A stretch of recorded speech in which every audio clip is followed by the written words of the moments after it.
ശ്രീനിവാസൻ്റെ മൃതശരീരത്തെ അപമാനിച്ച് എന്നൊരു വാർത്ത വരുന്നുണ്ടല്ലോ ഗൈസ്. അപ്പോൾ ഇതുമായി ബന്ധപ്പെട്ടിട്ടുള്ള കുറച്ച് വിവരങ്ങളാണ് ഞാനിവിടെ ഷെയർ ചെയ്യാൻ ആഗ്രഹിക്കുന്നത്. ഇത് ഞാനിങ്ങനെ ആലോചിച്ചു ഇങ്ങനെ ഒരു വീഡിയോ ചെയ്യണോ വേണ്ടേ എന്നൊക്കെ, പിന്നെ ചെയ്യാമെന്ന് വിചാരിച്ചു ഗൈസ്. നമ്മൾ പൊതുവേ നമ്മളൊരു ന്യൂസ് കാണുന്ന സമയത്ത് നമുക്കുണ്ടാവുന്നൊരു സംഗതി എന്താ വെച്ചാൽ ഒറ്റ വേർഷനാണ് നമ്മൾ കേൾക്കാനും കാണാനും ആഗ്രഹിക്കുക. എന്നിട്ട് ആ വീഡിയോ കണ്ടിട്ടുണ്ടെങ്കിൽ ഒന്നല്ലെങ്കിൽ നമ്മൾ അതിനായിട്ട് സപ്പോർട്ട് ചെയ്യും, അല്ലെങ്കിൽ എന്താ വെച്ചാൽ നമ്മൾ അതിനായിട്ട് എതിർക്കും. ഏതായാലും ഒരു പ്രത്യേക രീതിയിലാണ് നമ്മുടെ ചിന്ത പോവുക. എന്നിട്ട് വേറൊരു യൂട്യൂബ് ചാനൽ കണ്ടിട്ട് അത് വേറൊരു രീതിയിലാണ് അവർ സംസാരിക്കുന്നതെങ്കിൽ നമ്മൾ അതിനെ സപ്പോർട്ട് ചെയ്യുകയെ അല്ലെങ്കിൽ ഒപ്പോസ് ചെയ്യുകയോ ചെയ്യേണ്ടതായിരിക്കും. അപ്പോഴും നമ്മളെന്താ വെച്ചാൽ നമ്മുടേതായ ബുദ്ധി വെച്ചിട്ട് നമ്മൾ ഒരു നേരത്തെ കൂട്ടി ഒരു സാധനം ചിന്തിച്ച് വെച്ചിട്ടുണ്ടെങ്കിൽ അത് മാറും എന്നൊരു രീതിയിലേക്ക് നമ്മൾ ചിന്തിക്കില്ല എന്ന് തോന്നുന്നു കേസ്. എന്ന് വെച്ചിട്ടുണ്ടെങ്കിൽ ഇപ്പോൾ ചില ആളുകളില്ലേ, ഒരു ന്യൂസ് ചാനൽ ഒരു പ്രത്യേക വേർഷനിലാണ് ഒരു സ്റ്റോറി ലൈൻ, ഒരു നറേറ്റീവ് പോകണമെങ്കിൽ അതാണ്ട് വിശ്വസിക്കും. എന്നിട്ട് വേറെ ചാനൽ വേറെ രീതിയിലാണ് സ്റ്റോറി ലൈൻ പോകണമെങ്കിൽ അതും വിശ്വസിക്കും. അപ്പോൾ സ്വന്തമായിട്ട് നമുക്ക് ഈ സാധനം വെച്ചിട്ട് നമ്മളൊന്ന് ചിന്തിച്ച് കൂട്ടൂലേ, അങ്ങനെ ഒരു സംഭവം. ഇപ്പോൾ ശ്രീനിവാസൻ്റെ മരണവുമായി ബന്ധപ്പെട്ടുള്ള ഈ ഒരു കാര്യത്തിൽ ഈ ഒരു സംഭവം നടന്നിട്ടുണ്ട് എന്നാണ് കേസ് എനിക്ക് തോന്നിയിട്ടുള്ളത്. അതായത് ഇനി നമ്മുടെ വിഷയത്തിലേക്ക് വരാം കേട്ടോ. അതായത് അതിന് മുമ്പ് ഒരു കാര്യം പറയട്ടെ കേസ്. എന്നോട് കുറച്ച് പേര് പറയുന്നുണ്ടായിരുന്നു ലോങ് വീഡിയോസ് ചെയ്യാൻ, അതായത് ഒരു 30 മിനിറ്റിൽ കൂടുതലുള്ള വീഡിയോസ് ചെയ്യാൻ. എനിക്ക് 30 മിനിറ്റിൽ കൂടുതൽ വീഡിയോസ് ചെയ്യാൻ ആഗ്രഹമില്ലാത്തതുകൊണ്ടല്ല ഗൈസ്. അപ്പോൾ ഞാനും കൂടുതലും അങ്ങനെ കുറേ നേരം സംസാരിക്കുന്ന രീതിയിലുള്ള സംഗതികളോടാണ് എനിക്ക് താല്പര്യം. ഇപ്പോൾ ഒരു 3 മിനിറ്റിലേക്ക് 4 മിനിറ്റിലേക്ക് വീഡിയോ ചെയ്യുമ്പോൾ കൃത്യമായിട്ട് നമ്മൾ എന്താണോ പറയാൻ ഉദ്ദേശിക്കുന്നത് അത് പോയിൻ്റ് ബൈ പോയിൻ്റായിട്ട് സംസാരിക്കാൻ എനിക്ക് ആഗ്രഹമുണ്ട്. ഇപ്പോൾ ഞാൻ ചെറുപ്പം മുതൽ പ്രസംഗ മത്സരങ്ങളും ഇതൊക്കെ ഭയങ്കര പങ്കെടുത്തൊരു മനുഷ്യനാണ്. എനിക്ക് ലോങ് പോഡ്കാസ്റ്റുകളാണ് പൊതുവേ താല്പര്യം, പക്ഷേ പലപ്പോഴും അതിനുള്ള ക്ഷമ ഉണ്ടാവില്ല ഗൈസ്, അതാണ് കാര്യം. അപ്പോൾ ഞാനിവിടെ പറഞ്ഞു വന്ന പോയിൻ്റ്, ശ്രീനിവാസനുമായി ബന്ധപ്പെട്ട് സുനിൽ സ്വാമി ഉണ്ടല്ലോ, സുനിൽ അയാൾ മൂപ്പരൊരു ഈ ആത്മീയമായിട്ടുള്ള ഒരു മേഖലയിൽ ഉള്ളൊരു മനുഷ്യനാണ്.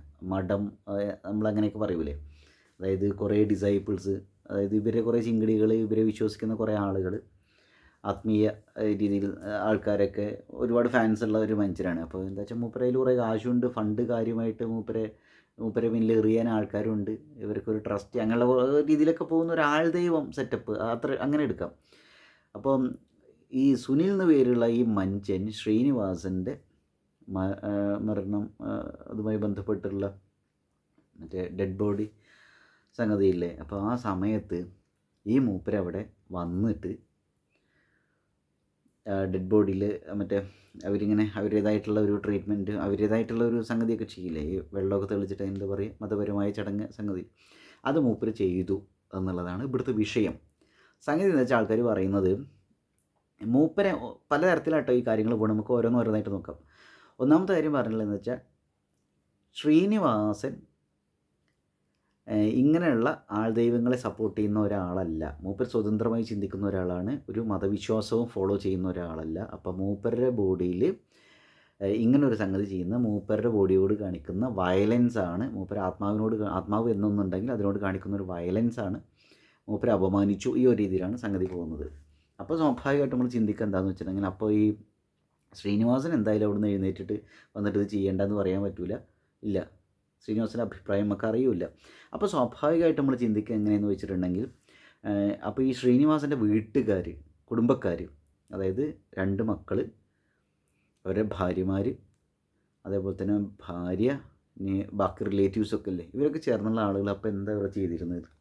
അപ്പോൾ അതായത് ഇതിലെ സംഗതി എന്താ വെച്ചാൽ ഈ വീട്ടുകാരും റിലേറ്റീവ്സും സുഹൃത്തുക്കളും, സത്യൻ അന്തിക്കാട് പോലുള്ള സിനിമാ മേഖലയിലുള്ള പലതരത്തിലുള്ള ആളുകളെ കൊണ്ട് ചേർത്തത്. ഇപ്പോൾ സത്യൻ അന്തിക്കാട് 2 ആഴ്ച കൂടുമ്പോൾ ശ്രീനിവാസനെ കാണാൻ വേണ്ടിയിട്ട് ഇപ്പോൾ ഒരു ദിവസം അവരിങ്ങനെ എപ്പോഴും 2 ആഴ്ച കൂടുമ്പോൾ ഒരു ദിവസം ശ്രീനിവാസനും സത്യൻ അന്തിക്കാട് ഒരുമിച്ചായിരുന്നു, അവരങ്ങനെ ഭയങ്കര കമ്പനി ആയിരുന്നു എന്നൊക്കെ പറയുന്നുണ്ട് അല്ലേ. അപ്പോൾ അങ്ങ് സത്യൻ അന്തിക്കാട് അവിടെ ഉള്ള സമയത്ത് സത്യൻ അന്തിക്കാടിന് ശ്രീനിവാസൻ്റെ നല്ല വൈബ് അറിയുമല്ലോ. ഇപ്പോൾ എല്ലാ നന്മകളും എല്ലാവർക്കും ഉണ്ടാവട്ടെ എന്ന് പറഞ്ഞുള്ള ഒരു നോട്ടൊക്കെ എഴുതിയിട്ടാണ് മൂപ്പര് ശ്രീനിവാസൻ്റെ മൃതശരീരത്തോടൊപ്പം വെച്ചിട്ടൊക്കെയാണ് സംഭവം ഉണ്ടായത്. നിങ്ങളത് കണ്ടിട്ടുണ്ടാവും, വിഷ്വൽസ് കണ്ടിട്ടുണ്ടായിരിക്കും അല്ലേ, മരണച്ചടങ്ങുമായി ബന്ധപ്പെട്ടുള്ളത്. അപ്പോൾ സത്യൻ അന്തിക്കാട് എന്തുകൊണ്ട് എതിർത്തില്ല? സത്യൻ അന്തിക്കാടാണോ വിളിച്ചത് സുനിലിനെ? സത്യൻ അന്തിക്കാട് എന്നല്ല, അവിടെ ആരും ആ സുനിൽ സ്വാമീനെ, ആൾസ്വാമിയോ ഇങ്ങനത്തെ ദൈവം എന്തായിക്കോട്ടെ, ആ മൂപ്പരെ വിളിച്ചിട്ടില്ല എന്നാണ് പറയുന്നത്. അപ്പോൾ ഈ അതായത് ഒരു മരണസമയത്ത് ആർക്കും വേണമെങ്കിൽ അവിടെ കയറി വരികയും അങ്ങനെ രീതിയിൽ ആർക്കും കയറി വരാമെന്നല്ല, പൊതുവെ ആളുകൾ ആരാണ് മരിച്ചു പോയത് അദ്ദേഹത്തെ ഇഷ്ടപ്പെടുന്ന ആരാധിക്കുന്ന ആളുകൾ വന്നിട്ടുണ്ടായിരിക്കും. അപ്പോൾ ആ കൂട്ടത്തിൽ സുനിലും വന്നിട്ടുണ്ടായിരിക്കും. ഇനി എന്തെങ്കിലും ദുരുദ്ദേശം വെച്ചിട്ടാണ് മൂപ്പര് വന്നതെന്ന് അറിയില്ല. അപ്പോൾ മൂപ്പര് വലിഞ്ഞു കയറി വന്നതാണെന്നാണ് പലരും പറയുന്നത്. അതായത് മൂപ്പരെ ക്ഷണിച്ചിട്ടില്ല. അപ്പോൾ ഞാൻ കാര്യം ക്ഷണിച്ചിട്ടില്ലെങ്കിൽ ആ മനുഷ്യൻ പിന്നെ അങ്ങനെ ഒരു ഇത് ചെയ്യുമ്പോൾ എന്തുകൊണ്ട് ഇവർ തടഞ്ഞില്ല? ഇനി അത് വിവാദമാക്കേണ്ട, പ്രശ്നമാകണ്ടെന്ന് വെച്ചിട്ടാണ്. ഞാൻ വീണ്ടും പറയുന്നത്, ഞാനൊരു പക്ഷം പിടിച്ച് സംസാരിക്കല്ല. ഞാൻ അവിടെ പറഞ്ഞു വരുന്ന പോയിൻ്റ്, അത് ഇത്രയും ആളുകളുടെ കൂട്ടത്തിൽ ഇടയിൽ സംഭവിച്ചിട്ടുള്ളൊരു കാര്യമാണ്. ഇവർ വിളിച്ചിട്ടില്ല എന്ന് പറയുന്നു. അപ്പോൾ എന്തുകൊണ്ട് തടഞ്ഞില്ല? ആരെങ്കിലും ഒരാൾ തടയണ്ടേ? അപ്പോൾ ഞാനങ്ങനെ ചിന്തിച്ചു. ഞാൻ അവർ കുറ്റപ്പെടുത്തുന്നതല്ല, ഈ തടയാത്ത ആളുകളെ കുറ്റപ്പെടുത്തുന്നതല്ല, എൻ്റെ മൈൻഡിൽ ഇങ്ങനെ ചിന്തകൾ വന്നു എന്ന് പറഞ്ഞ്. അതായത് നമ്മുടെ വീട്ടിലെ അവസ്ഥ ആലോചിച്ച് നോക്ക്. നമ്മളിപ്പോൾ അങ്ങനെ സെലിബ്രിറ്റികളൊന്നുമല്ല. നമ്മുടെ വീട്ടിൽ ഒരാളിങ്ങനെ വന്നിട്ട് ഇങ്ങനെ ചെയ്യുമ്പോൾ നമ്മൾ ശ്രദ്ധിക്കൂലേ? ആ ആളെ നോട്ട് ചെയ്യൂലേ? ഞാൻ അതാ പറയുന്നത്. അപ്പോൾ ഇവിടെ ഇത്ര സെലിബ്രിറ്റികളും സിനിമ ആളുകളും എന്താ പറയുക, മന്ത്രിമാരും രാഷ്ട്രീയ പ്രമുഖരും അങ്ങനെ പല തരത്തിലുള്ള ആളുകൾ അവിടെ ഉണ്ട്. അപ്പോൾ ഇവരാരും ശ്രദ്ധിച്ചില്ലേ? ഇവർക്ക് ശ്രീനിവാസൻ്റെ വൈബ് അറിയൂലേ? അപ്പോൾ ശ്രീനിവാസനെ ഇങ്ങനെ പൂജ അല്ലെങ്കിൽ ഇങ്ങനെ ഒരു കാര്യം ചെയ്തിട്ട് ശ്രീനിവാസൻ്റെ ആത്മാവിനെ അപമാനിച്ചു എന്നാണെങ്കിൽ ആ അപമാനിച്ചതിന് ഇവരെല്ലാവരും കൂടെ നിന്നില്ലേ? ഞാനത് ആലോചിക്കണം കേസ്. അതായത് ശ്രീനിവാസൻ്റെ സുഹൃത്തുക്കൾ എന്ന് പറയുന്ന ആളുകൾ പ്രത്യേകിച്ച് അവർ കൂടെ നിന്നില്ലേ?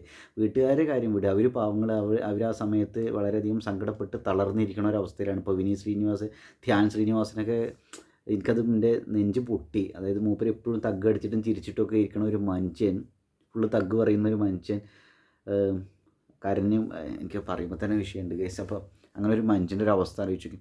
ബാക്കിയുള്ളവർ സുഹൃത്തുക്കൾ, സിനിമാ മേഖലയിലുള്ള സുഹൃത്തുക്കൾ, ബാക്കിയുള്ള ആളുകളൊക്കെ എന്താ ചെയ്തിരുന്നത്? എനിക്കതാ മനസ്സിലാവാത്തത്. ശ്രീനിവാസനെ കുറിച്ച് ഇവരിങ്ങനെ പറയുന്നുണ്ടല്ലോ. അപ്പോൾ ശ്രീനിവാസൻ്റെ ശരീരത്തെ, ശ്രീനിവാസൻ്റെ ആത്മാവിനെ സുനിൽ സ്വാമിയോ ചാത്തന ആരായിക്കോട്ടെ ഇവർ അപമാനിച്ചു എന്നാണെങ്കിൽ ഇവരെന്തിനാണ് ഇത് കണ്ടുവന്നത്? അപ്പോൾ ഇവര് കൂട്ടുന്ന പോലെയില്ലേ? ഒന്നാമത്തെ പോയിൻറ്റ്. രണ്ടാമത്തെ കാര്യം, അല്ല ഇത് രണ്ടാമത്തെ പോയിൻറ്റ്. ഒന്നാമത്തെ പോയിൻറ്റ്, വിളിക്കാണ്ടാണ് കയറി വന്നത് എന്നൊരു സംഭവം. അപ്പോൾ പിന്നെ ഒരാൾ വിളിക്കാണ്ട് അയാൾക്ക് വിളിക്കാണ്ട് ആൾ കയറി വന്നു. ഒന്നാമത്തെ കാര്യം, വിളിച്ചിട്ട് തന്നെ വരണം നിർബന്ധമില്ല. ആൾ വിളിക്കാണ്ട് അവിടെ കയറി വന്നിട്ടുണ്ടെങ്കിൽ ആളെ കുറ്റം പറയാൻ പറ്റില്ല. പലിൻ ജോസ് പെരേരയും പോയിട്ടുണ്ടായിരുന്നു.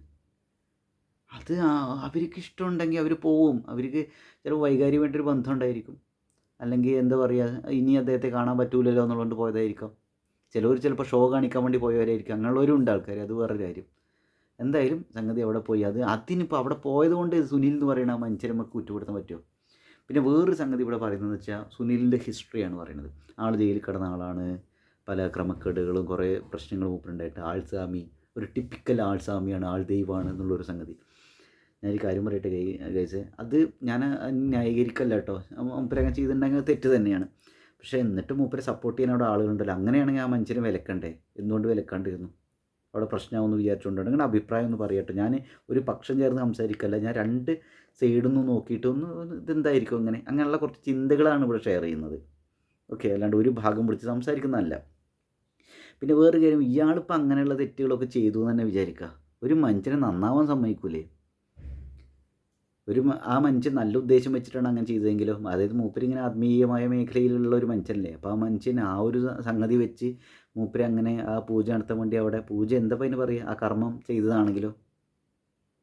അപ്പോൾ അയാൾ ചെയ്തു വരുന്ന നന്മ ഉദ്ദേശത്തോടു കൂടി അങ്ങനെ ചെയ്തിട്ടുണ്ടായിരുന്നെങ്കിലോ? ഒരാളെ നന്നാവാൻ സമ്മതിക്കൂലേ? മലയാളികൾ അങ്ങനെയാണ് അല്ലേ? ഞാൻ ഇതിനിടയ്ക്ക് ഒരു റീൽ ഉണ്ട് ഗൈസ്. നമ്മൾ എന്തെങ്കിലും ഒരു തെറ്റ് നമ്മുടെ ഭാഗത്ത് സംഭവിച്ചിട്ടുണ്ടെങ്കിൽ പിന്നെ നമ്മളുണ്ട് ബ്രാൻഡ് ചെയ്യും ആ തെറ്റിൻ്റെ പേരിൽ. ആളങ്ങനെയാണ്, നാളെ നന്നാവാൻ സമ്മതിക്കൂല നമ്മളിന്ന്. ഈ ജയിലിൽ ശിക്ഷിച്ച ആളുകൾ, ജീവപര്യന്തത്തിന് ഉള്ളിലിട്ട ആളുകളടക്കം അവരെ നന്നാവാൻ വേണ്ടിയിട്ട് അവരുടെ എന്താ പറയുക, വേറെ കുറേ ആത്മാവിനെ ബാധിക്കുന്ന രീതിയിലോ അവരെ കുറ്റബോധം കൊണ്ട് പിന്നെ നല്ലൊരു മനുഷ്യനായി തീരാനും ഒക്കെ വേണ്ടിയിട്ട് പുസ്തകങ്ങളും ഒക്കെ കൊടുത്ത് കൗൺസിലിംഗ് ഒക്കെ കൊടുക്കുന്ന സെറ്റപ്പാണ് ഉള്ളത് അല്ലേ?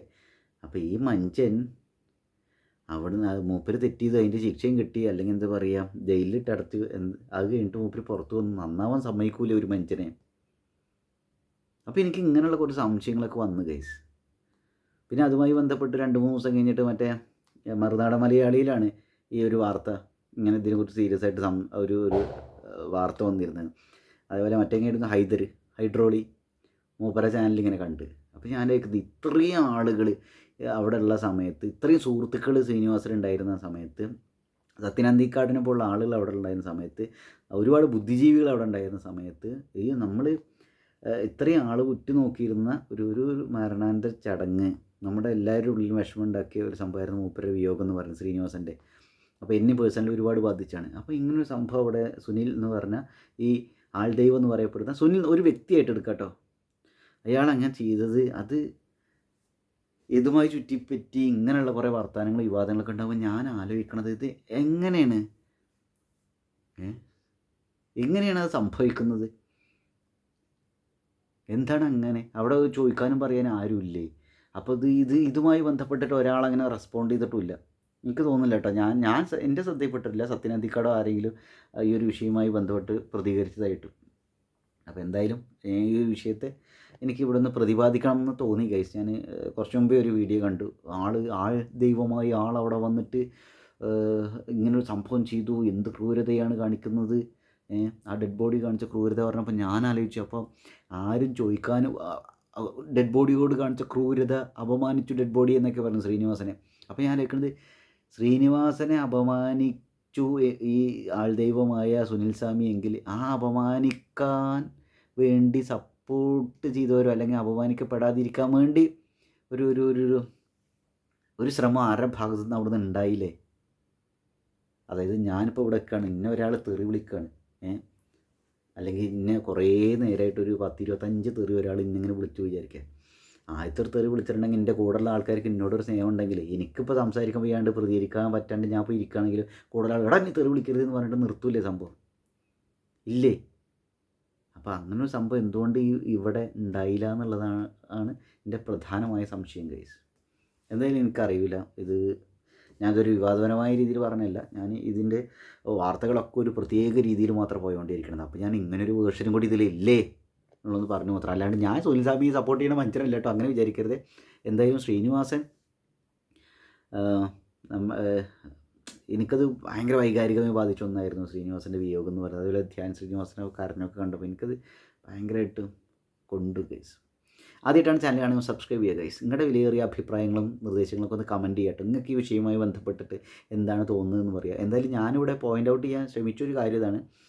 ശ്രീനിവാസൻ അങ്ങനെയാണ് ഇങ്ങനെയാണ് മൂപ്പരെ ക്വാളിറ്റീസ് ഇതൊക്കെയാണെന്നൊക്കെ പറയുന്ന മനുഷ്യൻ പ്രതികരിക്കാനാവാതെ നമ്മളെല്ലാം കരയിപ്പിച്ച് വിഷമിപ്പിച്ച് എന്താ പറയുക മൃതശരീരമായിട്ട് അവിടെ കിടക്കുന്ന സമയത്ത് ഒരാൾ വന്നിട്ട് അന്ത്യകർമ്മങ്ങൾ ചെയ്യുന്നു അല്ലെങ്കിൽ ഇങ്ങനെയുള്ള കാര്യങ്ങൾ ചെയ്യുന്നു എന്ന് പറയുമ്പോൾ അത് എങ്ങനെയാണ് അത് പോസിബിൾ ആവുന്നതെന്നാണ് ഒന്നാമത്തെ സംശയം. രണ്ടാമത്തെ കാര്യം എന്താണെന്ന് വെച്ചിട്ടുണ്ടെങ്കിൽ അത് ശ്രീനിവാസനെ അപമാനിച്ചു എന്നുള്ള രീതിയിലാണെങ്കിൽ ഈ അപമാനിക്കപ്പെടാതിരിക്കാൻ വേണ്ടി ബാക്കിയുള്ളവർ വിചാരിച്ചാൽ നടക്കുമായിരുന്നില്ലേ?